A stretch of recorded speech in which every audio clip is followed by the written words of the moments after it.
So yun guys, no. So nandito kami sa Block 28 Lot 13. So dito po to sa Harbor Homes, no. Barangay Halang. Eh si Brother Will, oh. Seryoso sa loob. So piso wifi ginawa ni Brother Will. So nakurap lang naman yung SD card niya. So nakabilan. Siyempre yun lang, medyo may proseso pagbilan. So okay na po. Ayun yung may-ari. Kung kuha na, tuwan-tuwa na, happy na ulit. 2 weeks na daw siya naghahanap ng technician and 2 weeks na rin ako pabalik-balik dito sa dami nang nagpapagawa. So may mga pending pa po ako sa Sunshine Bill kay Ate Rose, gagawin ko po yan. Kay Ate Adi, gagawin ko din po yan. Magbubukas tayo ng bendo. Diyan din pala sa BJMP dyan sa Bronzeville. Magbubukas na tayo ngayon din papagkatapos na ito. Tsaka sa Estilo Hardware, di-deliver na po namin yung inyong sa bendo. Set up na rin po natin yan ngayon din.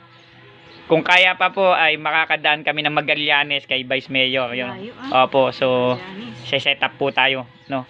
Tsaka kay ng Bendita 1, tapos kay Ma'am Hazel na Gonzales, magbubukas din tayo ng bendo diyan sa Barangay Tuwa. Yan, malapit na po yan sa may Mount Talamitan. Maraming salamat po, Madam. Maraming salamat po. Yan, PC mo gawa mo. Don't forget to subscribe. Salamat.